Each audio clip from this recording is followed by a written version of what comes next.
Welcome back to cell study. आज हम बात कर रहे हैं इलेक्ट्रिक डाइपोल के बारे में, जिसको हिंदी में बोलते हैं वैद्युत द्विध्रुव। ठीक है, तो ये पहले समझ लेते हैं कि वैद्युत द्विध्रुव क्या है, इसकी परिभाषा क्या है। जब समान परिमाण व विपरीत प्रकृति के दो बिंदु आवेश एक दूसरे से अल्प दूरी पर रख देते हैं तो इस प्रकार बना निकाय वैद्युत द्विध्रुव कहलाता है। ठीक है, हमने क्या बोला, जब दो समान परिमाण के आवेश, दो समान परिमाण के आवेश यानी कि मात्राएं समान हों, समान परिमाण व विपरीत प्रकृति, यदि एक ये प्लस है तो दूसरा ये माइनस होगा। ठीक है, इस प्रकार के जब दो बिंदु आवेश एक दूसरे से अल्प दूरी पर रखे हों, एक दूसरे से अल्प दूरी पर रखे हों तो इस प्रकार बना निकाय, यानी कि ये जो पूरा निकाय बना है ये वैद्युत द्विध्रुव कहलाता है। अच्छा, 2L जो है, यदि हम इसको 2L ऐसा ना लिख करके, अच्छा जो अल्प दूरी है उसको हम 2L लेते हैं। जब वैद्युत द्विध्रुव पढ़ते हैं तो उसको अल्प दूरी होती है उसको 2L लेते हैं। एक तो इसलिए फ़ायदा होता है इसका 2L लेने से, क्योंकि जब इसको बीच में से यानी कि सेंटर पॉइंट से इसको हाफ आधा कर देते हैं तो L इस तरफ मिल जाता है, L इस तरफ मिल जाता है, तो कैलकुलेशन करने में थोड़ी सी आसानी हो जाती है। बात समझ में आ रही? L से होता है लेंथ। अच्छा, ये तो हमने पढ़ लिया द्विध्रुव। अब बात कर लेते हैं हम कि वैद्युत द्विध्रुव आघूर्ण, यानी कि द्विध्रुव तो हो गया, अब हमें द्विध्रुव का आघूर्ण देखना है। फर्स्ट ईयर में हम लोग जैसे आघूर्ण शब्द का मतलब जानते होंगे, फर्स्ट ईयर में पढ़ा होगा। तो अब जो आघूर्ण शब्द है हमें किस में लगाना है? वैद्युत द्विध्रुव में लगाना है। ठीक है, जहाँ पे रोटेशन की बात आने लगती है किसी अक्ष के प्रति, वहाँ पे आघूर्ण आता है। जब 11 के वीडियो बनाएंगे तब वहाँ पे समझना। ठीक है इसको। अच्छा, यहाँ पे आघूर्ण क्या होता है, इसको हम P से प्रदर्शित करते हैं। किससे प्रदर्शित करते हैं? P से।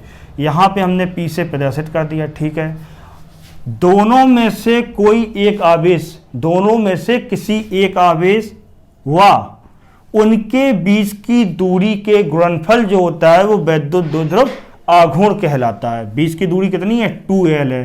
ये L, ये L, ये तो कितना है? 2L। ये हो गई हमारे क्या? वैद्युत द्विध्रुव आघूर्ण। अच्छा, वैद्युत द्विध्रुव आघूर्ण जो होता है वो वेक्टर क्वांटिटी है, यानी कि सदिश राशि है। सदिश राशि क्यों बन जाती है? क्योंकि यहाँ पे Q है और यहाँ पे L है, तो जो Q है ये तो अदिश राशि है, लेकिन जो L है ये सदिश राशि है, यानी कि L पे वेक्टर होता है, इस वजह से यहाँ पे P पे भी वेक्टर आ जाता है। बात समझ में आ रही? ठीक है। अच्छा, अब जो L है, L क्या है? L है इन दोनों के बीच का डिस्प्लेसमेंट, यानी कि डिस्प्लेसमेंट विस्थापन है तो वहाँ पे दिशा होगी। अच्छा, अब एक बात यहाँ पे याद रखने वाली है कि वैद्युत द्विध्रुव आघूर्ण की जो दिशा होती है वो कहाँ से कहाँ की ओर? माइनस आवेश से प्लस आवेश की ओर होती है। कहाँ से? माइनस से प्लस आवेश की ओर। ठीक है, बात यहाँ पे थोड़ा सा समझो। जब हम लोग वैद्युत क्षेत्र की तीव्रता पढ़ते थे तो वैद्युत क्षेत्र की तीव्रता में हमने आपको ये बताया था कि जो धन आवेश होता है, धन आवेश से वैद्युत क्षेत्र बाहर की ओर निकलता है, और जो ऋण आवेश होता है, ऋण आवेश से वैद्युत क्षेत्र ऋण आवेश की ओर आता है। यानी कि ये दिशाएं हैं किसकी? वैद्युत क्षेत्र की। इसमें प्लस के कारण, इसमें माइनस के कारण। ठीक है भैया, तो अब प्लस में यदि प्लस और माइनस दोनों आवेश एक दूसरे निकट रखे हों तो जो प्लस से माइनस की ओर होती है किसकी दिशा? वैद्युत क्षेत्र की दिशा। किसकी दिशा? वैद्युत क्षेत्र की दिशा। यदि दो आवेश विपरीत प्रकृति के होते हैं तो उनमें जो वैद्युत क्षेत्र की दिशा होती है उनके बीच वो धन से ऋण की ओर होती है। इसको हम पहले पढ़ा चुके हैं। ठीक है, पहले के वीडियो देख लो, उसमें आपको मिल जाएगा सब कुछ। अच्छा, लेकिन ये वैद्युत क्षेत्र की दिशा होती है प्लस से माइनस, और वैद्युत द्विध्रुव आघूर्ण की दिशा होती है माइनस से प्लस, यानी कि उल्टा होता है। अब प्लस से माइनस किसकी है? वैद्युत क्षेत्र की दिशा, वैद्युत क्षेत्र की दिशा। और ये किसकी दिशा है? वैद्युत द्विध्रुव आघूर्ण की, यानी कि ये एक दूसरे के उल्टे अपोजिट होते हैं डायरेक्शन में। अच्छा, अब देखो यहाँ पे ये तो हमने समझ लिया वैद्युत द्विध्रुव और द्विध्रुव आघूर्ण। अब देखो यहाँ पे ये इसका मात्रक क्या हो जाएगा? बहुत ही आसान है मात्रक। इसका Q का होता है कूलाम, L का क्या होता है? L का लंबाई है तो लंबाई का मीटर हो जाएगा, तो इसका हो जाएगा कूलाम मीटर। ये इसका मात्रक हो जाएगा। किसका? वैद्युत द्विध्रुव आघूर्ण का। अच्छा, अब आगे बढ़ते हैं। अब आप सोचोगे कि हमने ये तो बता दिया, ये किसके काम में आता है, ये क्या है। देखो, जब हम किसी मॉलिक्यूल यानी कि अणु की बात करते हैं, मॉलिक्यूल की बात करते हैं, तो अणु जो होता है वो कई परमाणुओं से मिलकर बना होता है। हो सकता है कभी अलग अलग परमाणुओं से मिलकर बने, अलग अलग तत्वों के परमाणुओं से मिलकर बने। अच्छा, यदि तुम्हारे पास कोई पदार्थ, कोई वस्तु, कुछ भी होगा, कुछ भी पदार्थ, मटेरियल, ये कपड़ा है या ये मार्कर है, कुछ भी होगा, तो ये किसी न किसी अणुओं यानी कि अणुओं से मिलकर बना, अणु परमाणुओं से मिलकर बने हैं। ठीक है भाई।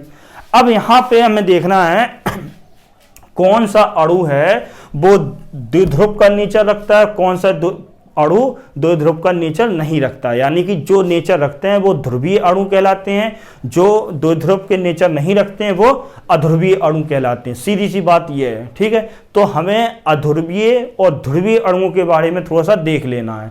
ठीक है, कौन से पदार्थ ध्रुवीय अणु होंगे और किस पदार्थ के अणु अध्रुवीय, यानी कि एक के ध्रुवीय एक के अध्रुवीय होंगे। ठीक है, तो हम थोड़ा सा, एक यहाँ पे वर्ड है प्रभावी केंद्र, एक यहाँ पे शब्द अभी आएगा प्रभावी केंद्र।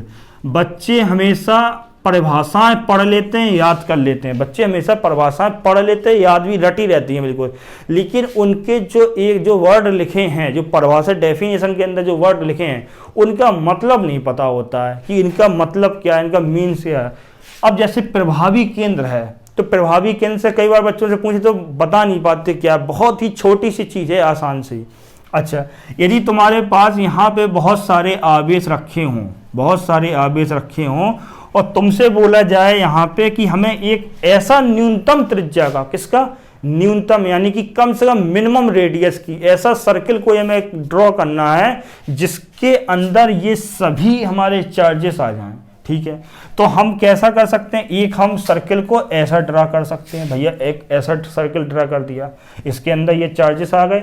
अच्छा, एक हमने सर्किल को ऐसा ड्रा कर सकते हैं, भैया इसके अंदर भी चार्जेस आ गए।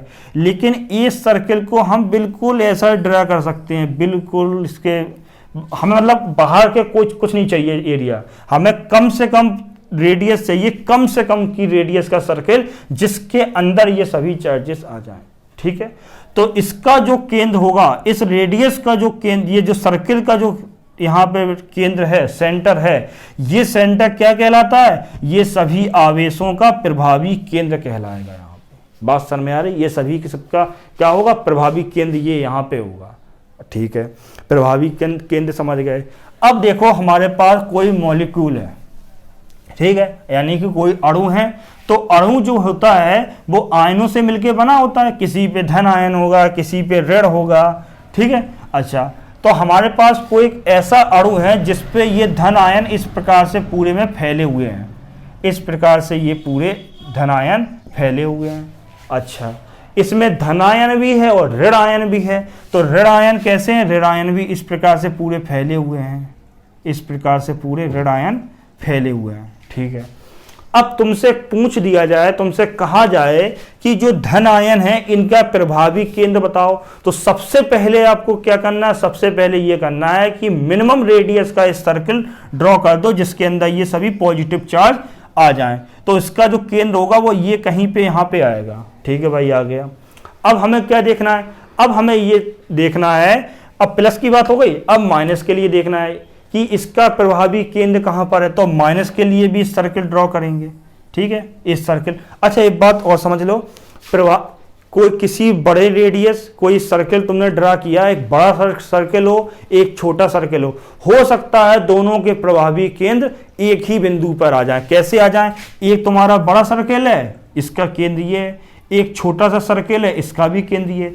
तो कोई एक बड़ी रेडियस का सर्किल है, एक छोटी रेडियस का सर्किल है, तो हो सकता है दोनों के रेडियस, दोनों की कम ज़्यादा है रेडियस, लेकिन उनका जो प्रभावी केंद्र है वो एक बिंदु पर ही होगा। जब दोनों के एक ही बिंदु पर होता है तो ऐसे को क्या बोलते हैं, दोनों बिंदु ये एक दूसरे के समपाती है। ठीक है, इसका जो शब्द है ये मैथमेटिक्स में सुनने को मिलेगा। अच्छा, अब देखते हैं आगे यहाँ पे क्या है कि दोनों के केंद्र एक ही पर आ गए। जब एक पर आ जाएं या थोड़ा सा आगे पीछे आ जाएं, जब ऐसी स्थिति में आ जाते हैं लगभग एक ही पर हैं, तो इस स्थिति में बोलते हैं जो अणु है वो अध्रुवीय है। कैसा है? अध्रुवीय, क्योंकि उसका जो प्रभावी केंद्र है वो दोनों एक दूसरे के संपाती है। ठीक है भैया, ये हो गई हमारी किसकी बात? अध्रुवीय की। अब ध्रुवीय में क्या हो जाएगा? ध्रुवीय में भी वैसे ही प्लस हो जाएगा, वैसे ही माइनस। यहाँ पे प्लस, कोई अणु है इस पे ये प्लस ऐसा फैला हुआ है, इस पे जो माइनस है तो माइनस एक यहाँ है, यहाँ है, यहाँ है, एक यहाँ है, यहाँ है, यहाँ। अब देखो भाई, अब सबसे पहले वही करना, धनायन के लिए पहले जो पॉजिटिव चार्ज है इनका हमें क्या देख लेना है? इनका देख लो, पॉजिटिव का आयन का हमें प्रभावी केंद्र भैया यहाँ पे होगा कहीं पे, और जो ऋण आयन है ऋण आयन का यहाँ पे कहीं पे बना लोगे सर्किल, तो यहाँ पे कहीं पे बन जाएगा प्रभावी केंद्र। अच्छा, अब देखो इन दोनों के प्रभावी केंद्र अलग अलग होगा, क्योंकि ये पॉजिटिव थोड़ा अलग है और माइनस थोड़ा सा नेगेटिव अलग है। तो इनके जब प्रभावी केंद्र हो जाएंगे तो ये पॉइंट चार्ज जो पॉइंट है ये एक पॉजिटिव चार्ज पॉइंट चार्ज की तरह यहाँ व्यवहार करेगा और यहाँ पे नेगेटिव पॉइंट चार्ज की तरह। जब ऐसा हो जाता तो इनके जो बीच की दूरी कितनी, कुछ ना कुछ अल्प दूरी होंगी, और अंदर जो इलेक्ट्रॉन्स वगैरह आयन है बहुत ही कम दूरी पर होंगे, बिल्कुल अल्प दूरी पर। अच्छा, इस स्थिति में हम क्या बोलते हैं? ये वैद्युत द्विध्रुव की स्थिति है। ये कौन सी स्थिति बन रही है? वैद्युत द्विध्रुव की। ठीक है, यदि वैद्युत द्विध्रुव की स्थिति बन गई है तो ये अणु कैसा कहलाएगा? ध्रुवीय कहलाएगा। कैसा कहलाएगा? ध्रुवीय। अच्छा, हम इसका एक एग्जाम्पल बता देते हैं। HCl जो होता है ये ध्रुवीय का होता है। H और Cl, H पे प्लस होता है, Cl पे माइनस होता है। ये दोनों मिलकर कैसा बनाते हैं? ये बनाते हैं ध्रुवीय अणु का निर्माण करते हैं। ठीक है, तो और भी इसके एग्जाम्पल यदि आपको पता हो तो कमेंट में थोड़ा सा बताएं, और नहीं पता है तो हमसे पूछें कमेंट करके। ठीक है, ये हमने अभी क्या सीख लिया? हमने अभी देख लिया कि ध्रुवीय अध्रुवीय अणु कौन कौन से होते हैं और क्यों कहते हैं।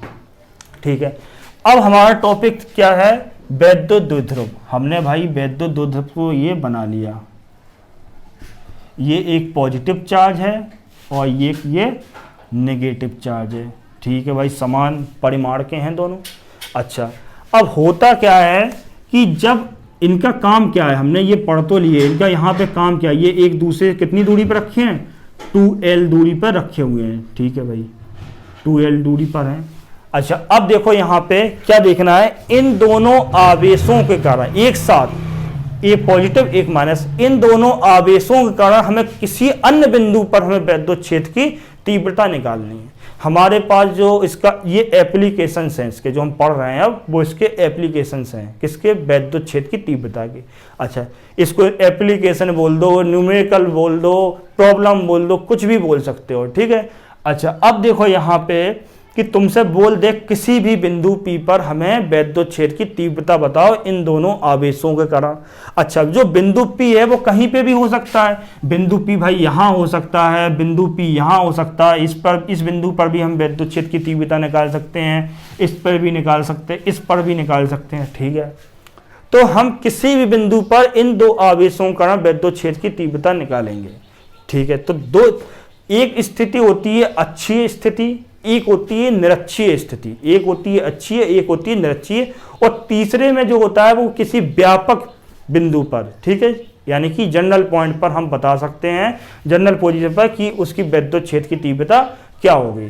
तो हम इनको एक एक करके तीनों को समझेंगे। तो आज जो हम देख रहे हैं वो आज देखेंगे अक्षीय स्थिति में। ठीक है, अब सबसे पहले ये समझ लेना है कि अक्षीय स्थिति होती क्या है। अक्षीय स्थिति को यानी कि बोलते हैं एक्सियल पोजीशन। क्या? Axial position. ठीक है, हमें आज किस में देखना है? एक्सियल पोजीशन पे। तो अक्षीय स्थिति वो स्थिति होती है, यानी कि वो बिंदु पर निकालना होता है जो इस द्विध्रुव की अक्ष पर स्थित हों। वे सभी बिंदु जो इसके अक्ष पर स्थित हों, किसके? वैद्युत द्विध्रुव के। तो इसकी अक्ष कहाँ है? इसकी अक्ष ये है, ये इसकी अक्ष है। तो इसकी अक्ष पर कोई भी बिंदु ले लो, यहाँ पे ले लो, यहाँ ले लो, यहाँ ले लो, यहाँ वहाँ कहीं पे भी ले लो। अच्छा, यदि हम यहाँ पे माइनस ले लें और यहाँ पे हम क्या ले लें? प्लस ले लें। आप प्लस और माइनस लेकर भी कर सकते हो, कोई दिक्कत नहीं है। हमने ले लिया माइनस, यहाँ ले लिया प्लस। हमें थोड़ा सा यहाँ पे बनाने में आसानी हो जाएगा, इसलिए हमने ऐसा कर दिया। आप प्लस माइनस का भी ले लेना पहले, और हम अभी बता भी देंगे, थोड़ा सा हिंट भी कर देंगे उसमें क्या करना, सेम वही प्रोसीजर होता है। अच्छा, हमने बिंदु P ये ले लिया, आप यहाँ भी ले सकते हो, कहीं पे भी ले लो, लेकिन ये अक्ष पे ही होना चाहिए बिंदु पे, ठीक है। अच्छा, अब देखो, जो हम पहले क्या करते थे, एक हम कोई टुकड़ा लेते थे, कोई पीस या कोई मटेरियल, कोई वस्तु कुछ भी लेते थे, उसके कारण हम किसी बिंदु पर जब वैद्युत क्षेत्र की तीव्रता निकालते थे तो हम क्या करते थे, उस आवेश से उस बिंदु पर, जिस बिंदु पर निकालना होता है तीव्रता, उनके दोनों के बीच की दूरी r लेते थे। ये आपको सबको पता है पहले से। अच्छा, अब इसमें भी हमें वही काम करना है, लेकिन भाई इतना करना है, पहले हम आवेश से लेते थे बिंदु P के बीच की दूरी, अब हमें लेना है दोनों आवेशों को जो सेंटर है, इस सेंटर से हमें बिंदु P की दूरी लेना है। अब वो बिंदु P आप चाहे यहाँ ले लो, चाहे यहाँ ले लो, कहीं पे भी ले लो, लेकिन वो डिस्टेंस कहाँ से लेनी है r, वो यहाँ से लेनी है, सेंटर से, ठीक है। तो ये सेंटर से हम, ये इसका है ये, ठीक है, इसको बिंदु P बोलेंगे, ठीक है।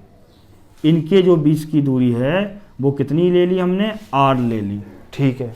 अब देखो, अब क्या करना है, हमें इस और बिंदु से कोई मतलब नहीं है, ठीक है भाई। अच्छा, अब देखो यहाँ पे इसको भी थोड़ा सा रफ कर देते हैं, जिससे कि हमारे पास थोड़ी सी जगह बचाए, ठीक है। अब हमें, यदि हम इसको ले लें 1, इसको ले लें 2, कोई दिक्कत है, नामकरण कर दिए, उनके नाम बोलने में आसानी होगी।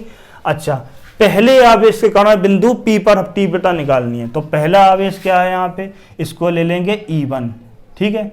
अच्छा, लेकिन वैद्युत क्षेत्र की तीव्रता का फॉर्मूला क्या होता है, तीव्रता का फॉर्मूला होता है 1/4 पाई एप्सिलॉन नॉट Q/r², यही तो फॉर्मूला होता है वैद्युत क्षेत्र की तीव्रता का, ठीक है। लेकिन यहाँ पे क्या है, E1 यानी कि 1 के कारण है, तो यहाँ पे आवेश कितना है, Q, लेकिन जो दूरी है बिंदु P, इस -Q आवेश की बिंदु P तक की दूरी, वो R नहीं है। R किसकी, R तो सेंटर से है ना, हमें लेना है, अब इस आवेश के कारण है तो इस आवेश के से दूरी लेना है, तो R इतना हो गया, और इतना कितना है जे, L है, तो ये पूरा यहां से वहां तक कितना हो जाएगा, R + L, तो यहां से ये पूरा कितना हो जाएगा, R L + R बोल दो, या R + L बोल दो, कुछ भी बोल दो, ठीक है, ठीक है भाई, R + L हो गया। ऐसा हम कर क्यों रहे हैं, हमने अपने पहले वीडियो में बताया था, यदि हम बहुत अनेक आवेशों के कारण किसी बिंदु P पर हम वैद्युत क्षेत्र की तीव्रता निकालते हैं, तो उनके अलग अलग आवेशों के कारण, अलग अलग आवेशों के कारण तीव्रताओं का वेक्टोरियल सम, यानी कि उनके वेक्टर का योग किसके, उस बिंदु P पर परिणामी तीव्रता के बराबर होता है।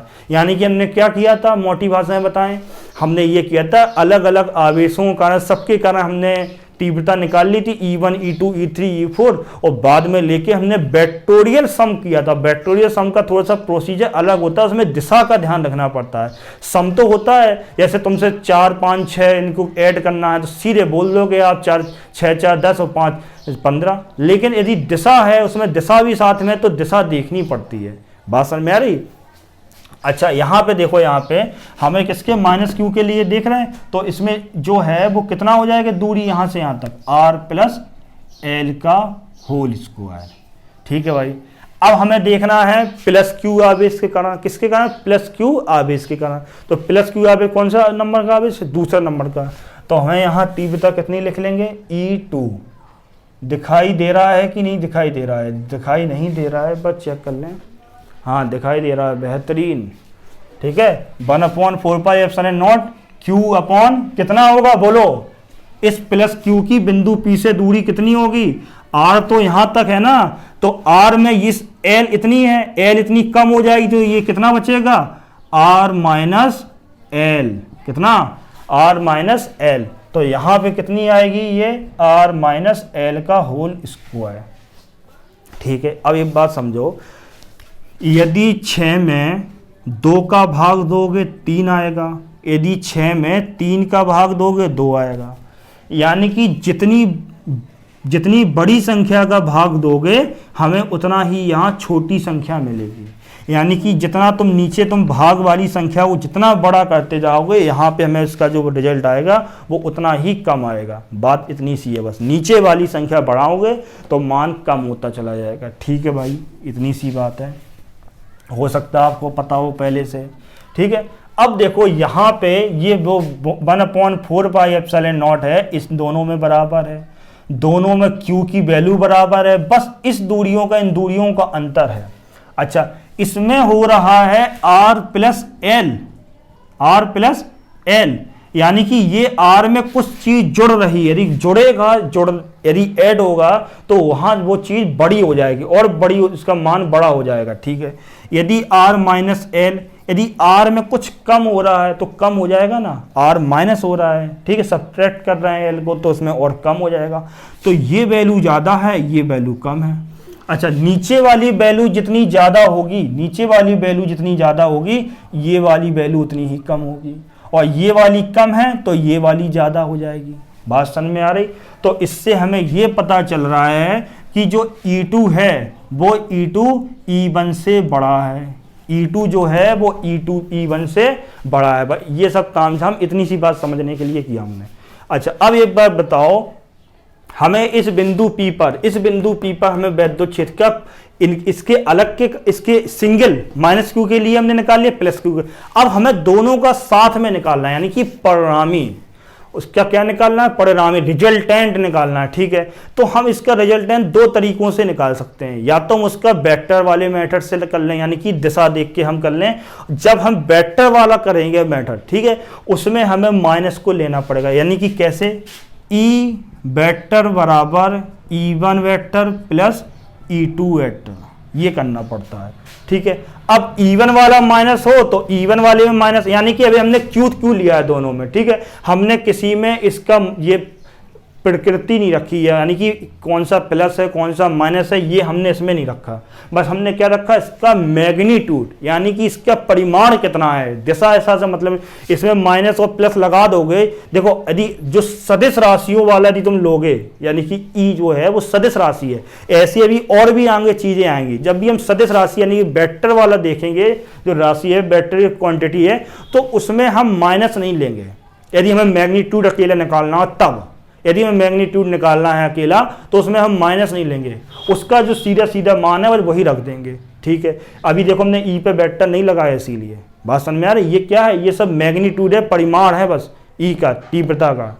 ठीक है, जब हम परिमाण से देखना हो, हमें दिशा ऐसा नहीं देखनी, हमें सिर्फ परिमाण देखना है अकेला। तो परिमाण में देखना है तो हम ऐसा देख लेंगे कि कौन सा दोनों के परिमाण का मान ज़्यादा है कौन सा कम है, तो ज़्यादा वाले में से कम वाले को माइनस कर देंगे। बात समझ में आ रही कि नहीं आ रही? कैसे, हमने क्या निकाल लिया, हमने चेक कर लिया E2 बड़ा है कि E1 बड़ा है, हमने E2 चेक कर लिया बड़ा है। ठीक है, तो हम बस क्या करेंगे, जो रिजल्टेंट होगा परिमाण होगा E बराबर, हम सीधा सीधा कर देंगे E2 माइनस E1, ये हो जाएगा। बस E2 का मान रख दो यहाँ पे, E1 का रख दो और माइनस कर दो। अच्छा, अब यहाँ पे हमने सिर्फ अभी किसकी बात कर रहे थे, परिमाण की। अब हमें देखनी हो दिशा, क्या देखनी हो, दिशा। तो माइनस Q आवेश के कारण बिंदु P पर जो दिशा है, तो अभी हमने बताया था माइनस में कहाँ की ओर होती है, अंदर की ओर, प्लस में कहाँ की ओर होती है, बाहर की ओर। तो माइनस में बिंदु P पर देखना है, माइनस आवेश के कारण बिंदु P पर, ये माइनस में क्या होता है, अंदर की तरफ आती है, तो बिंदु P पर देखेंगे तो ये यहाँ पे आ जाएगी। ठीक है भैया, इसकी दिशा ये किसके कारण है, ये 1, तो इसको हम यहाँ पे बोल देंगे E1 वेक्टर, ये दिशा हो गई, इसलिए मैं यहाँ पे वेक्टर लगा दिया।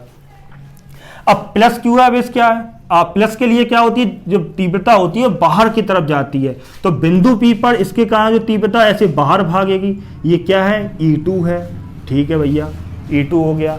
अच्छा, अब यहाँ पे क्या करना है, तुमने यहाँ पे परिमाण निकाल लिया। अच्छा, पहले ये वाला देख लो, यदि हमें ये वेक्टर वाले मेथड से करना है, ठीक है, इसको समझ लो। यदि इससे करोगे, कैसे करोगे, E1 वाला वेक्टर वाला मान रखोगे, यदि वेक्टर वाला मान रखोगे तुम्हें यहाँ पे माइनस भी रखना पड़ेगा। तो इसमें E1 पे E1 जो है वो माइनस Q है, तो यहाँ पे जो E1 का मान आएगा वो माइनस में आएगा, तो तुम यहाँ पे माइनस रख दोगे। तो इतना कितना कैसे आ जाएगा, इस वाले मेथड से थोड़ा सा समझ लो। तो हम कर देंगे E वेक्टर बराबर 1/4πε0, पूरे में कॉमन है, ठीक है, दोनों में। तो इसमें हो जाएगा E1 पहले, तो E1 वाले minus Q upon R plus L का होल स्क्वायर प्लस क्यू, इसमें प्लस क्यू है, ठीक है, आर माइनस एल का होल स्क्वायर। ठीक है भैया, अब अपना इसको सॉल्व कर लेना, जो ई का वेक्टर का मान आएगा वो इस विधि से जब करोगे उतने के ही बराबर आएगा। ये खुद से चेक करना थोड़ा सा, ठीक है, फिर हमें बताना यदि नहीं हो तो। अच्छा, अब हमें क्या करना है, इसमें E2 का मान देखो, E2 में पता चल गया ना बड़ा है, तो इसलिए E2 हमने यहाँ पे ये वाला है, तो यहाँ पे E2 की वैल्यू है 1/4 पाई एप्सिलॉन नॉट, दोनों में कॉमन है 1/4 पाई एप्सिलॉन नॉट, इसलिए हमने कॉमन ले लिया। E2 का कितना वैल्यू है यहाँ पे, Q upon R minus L का whole square minus Q upon R plus L का होल स्क्वायर। ठीक है, अब इसको क्या करना है, आप सॉल्व करोगे।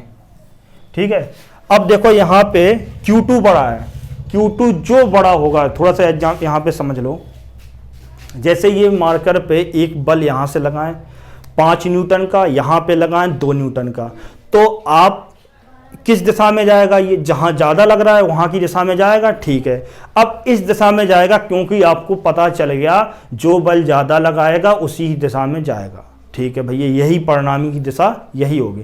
अब ये तो पता चल गया जो परिणामी बल लगेगा वो इस दिशा में लगेगा, लेकिन इस दिशा में कितना बल लगेगा, परिणामी बल कितना होगा, 5 इतना लग रहा, 5 इधर लग रहा, 2 इधर लग रहा, और 5 की दिशा में परिणामी होगा क्योंकि 5 ज्यादा है। तो परिणामी बल की दिशा, परिणामी की दिशा, बल की दिशा पता चल गई, हमें मान पता करना, मान कितना होगा 5 - 2 यानी कि 3। ये 3 न्यूटन के बल से इस तरफ जाएगा। ये छोटी छोटी चीजें हैं, फर्स्ट ईयर में आप लोगों ने पढ़ी होंगी।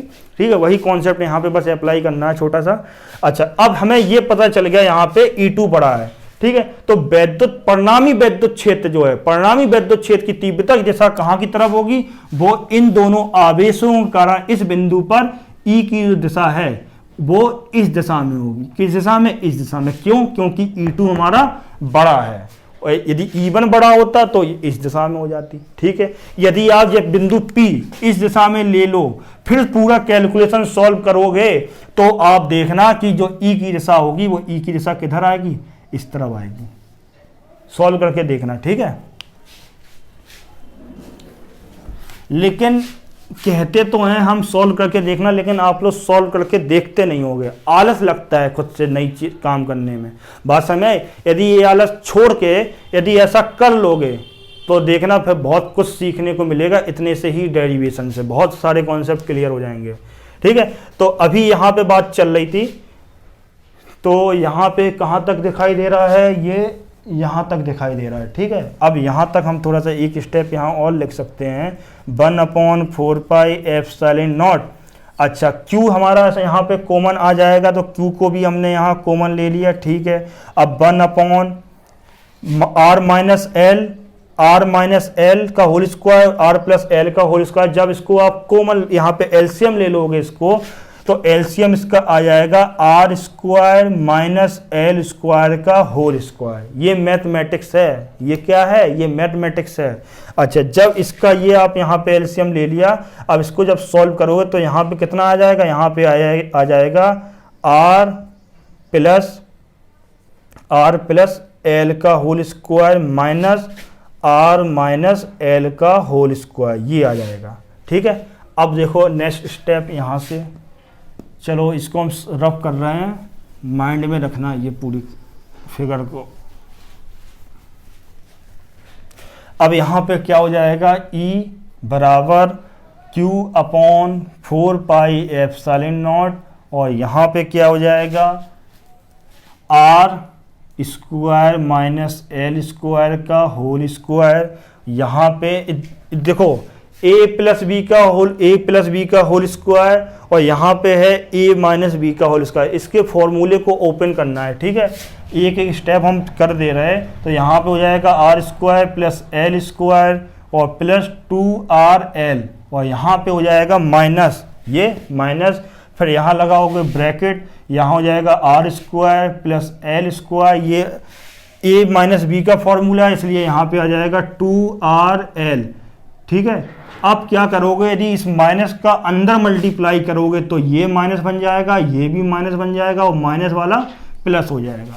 ठीक है, तो ये आर स्क्वायर से R square cancel, L square से एल स्क्वायर कैंसिल और 2RL और 2RL ये क्या हो जाएगा, ये हो जाएगा हमारा, ये इसको पहले लिख दें, ये हो जाएगा 4RL, ठीक है, अपॉन नीचे क्या है R square minus L square का होल स्क्वायर, ठीक है भैया, ये ई आ गया।